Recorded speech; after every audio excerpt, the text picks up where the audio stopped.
नमस्कार दोस्तों, मैं हूं मंतोष और स्वागत करता हूं बसंत विहार में आप सभी दोस्तों का। हम यहां पे बैठे हुए हैं संजय तिवारी जी, जो प्रभात खबर बरौली के पत्रकार हैं, इन्हीं के साथ।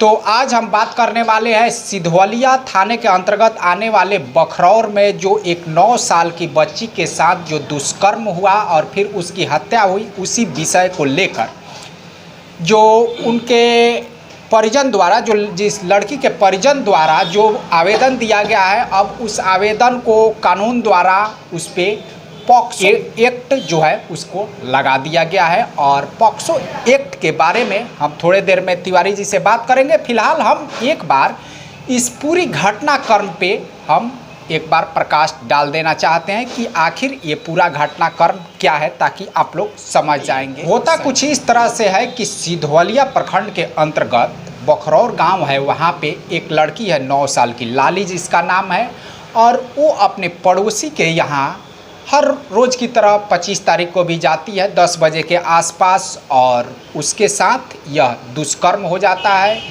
कि उसके साथ से जो रेप है, और उसके बाद से उसकी हत्या हो जाती है। हत्या करने के बाद से उसको बोरे में डालकर, और जो जिसने हत्या की थी उसने उसको छज्जे पे रख दिया, अपने छत का जो घर में छज्जा होता है उस पे रख दिया। वालों ने जब छानबीन शुरू किया तो उसके बाद से उन लोगों का शक इस तरफ भी गया कि हो सकता है कि इसके घर वो लड़की बरोबर आती जाती थी। तो जब वहाँ पे जाकर देखा गया, उसके घर में ताला लॉक था। जब देखा गया तो छज्जे पे लड़की की जो लाश थी वो मिली। उसके बाद से सारा प्रक्रिया, उसमें कानूनी प्रक्रिया शुरू हो गया, और जो सोशल मीडिया है इसमें बहुत ही अहम भूमिका निभाया है, और जो प्रिंट मीडिया है उसकी भी बहुत अहम भूमिका रही है।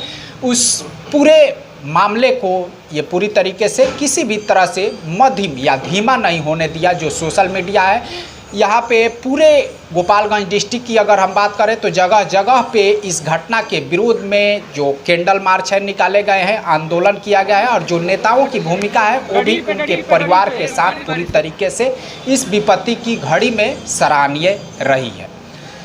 हमारे साथ है तिवारी जी। तो ये पॉक्सो एक्ट है, इसे लगाने के लिए जो जनता की डिमांड थी वो कानून ने पूरा कर दिया है, और इस केस में पॉक्सो एक्ट को लगा दिया गया है। तो सबसे पहले आप ये बताइए कि ये पॉक्सो एक्ट है क्या? नमस्कार जी। पॉक्सो एक्ट जी, PACSO जी,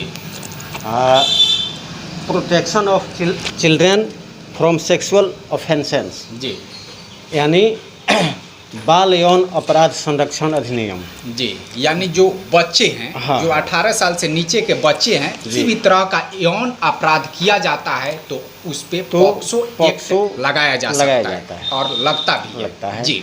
इसमें भी कई धाराएं हैं, जी, जिसमें समय समय पर बदलाव भी किया गया है। जी। 2012 में जब ये बना तो ये काफ़ी कमज़ोर था। जी, और समय के साथ साथ इसमें परिवर्तन करते इसको हार्ड और भी कर दिया गया। हाँ, समय के साथ माहौल और अपराध को देखते हुए जी इसको और कड़ा किया गया। जी। अभी 2018 में संशोधन हुआ, 19 में हुआ, 20 में हुआ। जी, जी। इसमें फांसी तक की सज़ा लागू कर दी गई। जी। जैसे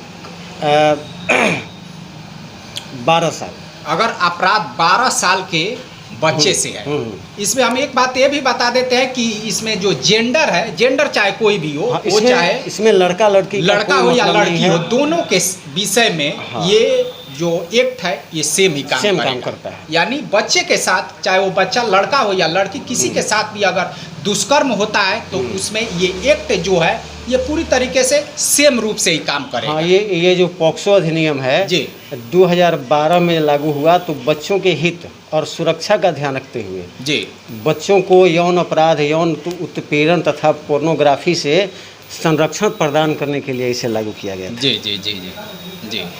इसमें 18 वर्ष तक जी के बच्चे, किशोर या बच्चे नहीं, 18 वर्ष जी का किशोर होता है। जी, 15 से 18 किशोर होता है, लेकिन उन लोगों को भी इसमें जोड़ दिया गया है। इसी में रखा गया है। हाँ, अपराध की श्रेणी कुछ कम हुई है, सज़ा कम है जी, लेकिन जो ये 0 से लेकर और 18 तक, हाँ जी, तो इधर जैसे 1 से लेकर के 12 तक। जी। उन इस उम्र के बच्चों के साथ कोई अपराध होता है, इस तरह का यौन अपराध, अपराध यौन होता है। अपराध, जी तो उसके लिए कठोर कानूनी कार्रवाई है। जी। और कठोर कानूनी मान लीजिए कि फांसी तक है। हाँ। कि उसको फांसी। फांसी हो सकती है। जी। फिर 12 से 16 तक जी। कुछ अलग कैटेगरी है, जी, इसमें अपराध कम है, कम है और सजा कम है। उम्र कैद तक की हाँ, प्रावधान है हाँ। इसमें। जी और 16 से 18 तक जी। जो है उसमें थोड़ा सा और सजा कम हुई है यानी उसकी। 10 से 20 साल तक उसमें सजा का प्रावधान रखा गया है, या मान लीजिए कि कुछ आर्थिक दंड भी हाँ, आर्थिक दंड भी है लगाया जा सकता और है हाँ, ये यौन शोषण के मामले में। अपराध की प्रकृति पर भी इसकी सजा निर्भर कर रही है। जी जैसे आपने कहा बखरौर का लाली कांड, जी, हम उसी पे आते हैं। हाँ, इसमें लड़की 9 साल की बच्ची है, मासूम बच्ची है, मासूम बच्ची है, जो अभी जिंदगी जीना शुरू की थी, कुछ जानती ही नहीं है, कुछ अभी जानती ही नहीं है जिंदगी के बारे कि में। मान लीजिए कि यौन उत्पीड़न होता क्या है इसके बारे में भी उसे कुछ कुछ जानती जानकारी नहीं है। एक मासूम वो बच्ची है। वो जय किशोर के बच्चे को अपना समझकर, जी भाई समझती होगी, छोटा भाई, जी जी नहलाती है, धुलाती है, खाना खिलाती है, घुमाती है, उसके घर जाती है, जी अपना समझती है। जी और उसी का पिता उसके साथ ऐसा जघन्य अपराध करता है, जी जी तो उसकी सज़ा फांसी से तो कम होनी नहीं चाहिए। जी वो उसके बेटी के जैसी है, जी जी बिल्कुल बिल्कुल। रिश्ते में भले उसकी बहन लगती तो थी, मान लीजिए लेकिन कि एक तो इसमें बलात्कार भी है और हत्या भी है। हत्या भी है। तो इसमें तो मुझे नहीं लगता कि एक तो मान लीजिए कि जो आप लोग डिस्प्ले पे देख रहे हैं, जो आवेदन पे जो धाराएं लगाई गई है, इसमें 302 का भी धारा है। हाँ, बिल्कुल लगेगा ठीक है, ही। वो तो हत्या की धारा है। हम्म। उसके बाद से पॉक्सो भी उस पर लगा दिया पॉक्सो गया भी लगा है, दिया जिसमें गया ऑटोमेटिकली मान लीजिए कि फांसी का प्रावधान है ही है। जी, जी। वो 12 साल से कम और स्तर ऐसे की है। लोगों को फांसी होनी भी चाहिए। बिल्कुल। इस पॉक्सो में जी। यौन उत्पीड़न पर भी 10 से 20 साल तक की सजा है। बिल्कुल। फिर यहाँ तो मर्डर हुआ है, जी जी, बच्ची की हत्या हो बच्ची गई की है। हत्या हो चुकी है। जी, तो यहाँ तो इसमें- फांसी बनती ही बनती है। जी। और पूरे जिले की कौन कहे कि पूरे बिहार के लोग इसमें लगे हुए हैं। जय किशोर को फांसी पर चढ़ाने के लिए बेताब हैं। जी लगातार कैंडल मार्च हर क्षेत्र में चालू है। जी जी जी। इसमें सभी लोग, एक तरह से हम कहें कि पूरी जनता, इसमें जो भी लाली के परिवार है, परिजन है, उनको इंसाफ दिलाने में हाँ। एक पूरी तरीके से होड़ में और सराहनीय जी, भूमिका जी। में लगी तो हुई है। इसका कारण है कि ये घटना इतनी जघन्य है जी। कि सामान्य सामान्य स्थिति में ऐसी कल्पना भी नहीं कर सकता है। बिल्कुल बिल्कुल बिल्कुल। इसीलिए सारे लोग उसके साथ हैं। जी। तो अब तो मान लीजिए कि इसके लिए जो पॉक्सो एक्ट है, इसके लिए अलग से मान लीजिए कि कोर्ट की भी व्यवस्था की जाती है। एसपीडी ट्रायल होगा, किया जाता है। 1 महीने के अंदर सजा हो जाएगी। तो आपको क्या लगता है कि इसमें जो अपराधी है उसको फांसी कब तक हो जाएगी? अब फांसी हो, ये तो कानून की बात है। जी कानून क्या करता है, क्या जी जी जी क्या एविडेंस है, जी उसके हिसाब से ना कानून फैसला करेगा। जी। लेकिन जो सजा है वो कब तक हो जाने की आपको चांस है? एसपीडी ट्रायल के आधार पे भी क्या आपको लगता है कि 2-3 महीने के आधार पे भी 90 दिनों में भी क्या इसको सजा हो सकती है? देखिए, इसमें धारा 302 लगा है जी। 376 6 है जी, जो कि मान लीजिए कि रेप और बलात्कार के लिए धारा 206 है जी। 34 आईपीसी है जी 3, 4, 9 और 10 ये पैक्सो एक्ट है। जी ये 3, 4, 9 और 10 है, ये पॉक्सो एक्ट में आता है, जी जी जो 2012 के अधीन है। जी तो इस हिसाब से इसका एफआईआर दर्ज हुआ है। जी जी। इसमें स्पीडी ट्रायल होगा, जितनी जल्दी संभव हो उतनी जल्दी इसको सज़ा मिलेगी। तो चलिए दोस्तों, जैसा कि मुझे लगता है कि जो लाली का जो हत्यारा है वो किसी भी एंगल से अब बचने की उसकी नहीं, वो तो नहीं बचेगा। जी, उसकी बचने की कोई भी उम्मीद नहीं है। और जो उसके परिजन है और परिजन के साथ साथ जो समाज है और समाज के साथ साथ हमारे देश को भी हम उम्मीद रखते हैं कि कानून द्वारा पूरी तरीके से इस मामले में न्यायिक प्रक्रिया को अपनाते हुए न्याय मिलेगा। और उसने जो जघन्य अपराध किया है, जो लाली के साथ हुआ है, उसके लिए उस अपराधी को तो बिल्कुल सज़ा मिलेगी ही मिलेगी। तो चलिए मंतोष जी, जी ऐसी घटनाएं अपने क्षेत्र में पहले कभी नहीं हुई। बिल्कुल बिल्कुल।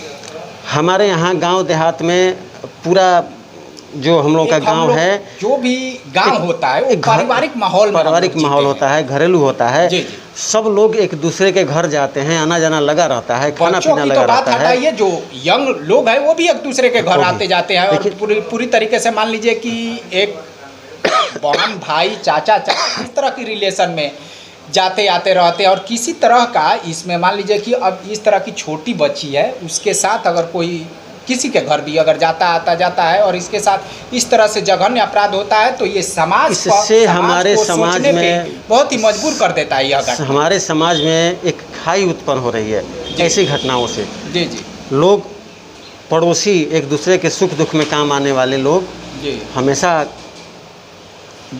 आधी रात को भी अगर कहीं जरूरत पड़ती है तो खड़ा होने वाले लोग, जी जी अब अगर ऐसा होता रहा जी तो कोई सारे लोग अकेले पड़ जाएंगे, कोई किसी के काम नहीं आएगा। बिल्कुल, बिल्कुल। कहीं किसी पर कोई विश्वास नहीं इंसान करेगा। एक सामाजिक प्राणी है जैसा कि कहा जाता है, इसकी परिभाषा भी बदलने लगी। इसलिए इसको बंद होना चाहिए, जो चाहे जिस स्तर पर बंद हो, कानून चाहे जो भी सजा दे, जी जी जी लेकिन इतना तो ज़रूर है कि ये जो कांड है काफ़ी जघन्य है। जी। ऐसा भविष्य में इसकी पुनरावृत्ति नहीं होनी चाहिए। जी जी इस पर रोक लगनी चाहिए। जी जी इसके लिए कानून को और उससे ज़्यादा हमारे समाज को जागृत होना पड़ेगा। समाज जो को हमारा जागृत तो समाज है, होना ही पड़ेगा। जो युवा है वो खुद को मान लीजिए कि इसके प्रति कि किसी के प्रति भी कोई अपराध ना हो, किसी बच्ची के प्रति या जो भी मान लीजिए कि बलात्कार वगैरह है, तो समाज में भी इसको जागृत होना पड़ेगा। और जो हमारा कानून है उसको भी हार्ड से हार्ड होना पड़ेगा, तब जाके जो अपराधी प्रवृत्ति के लोग हैं उनमें एक डर पैदा हो पाएगा,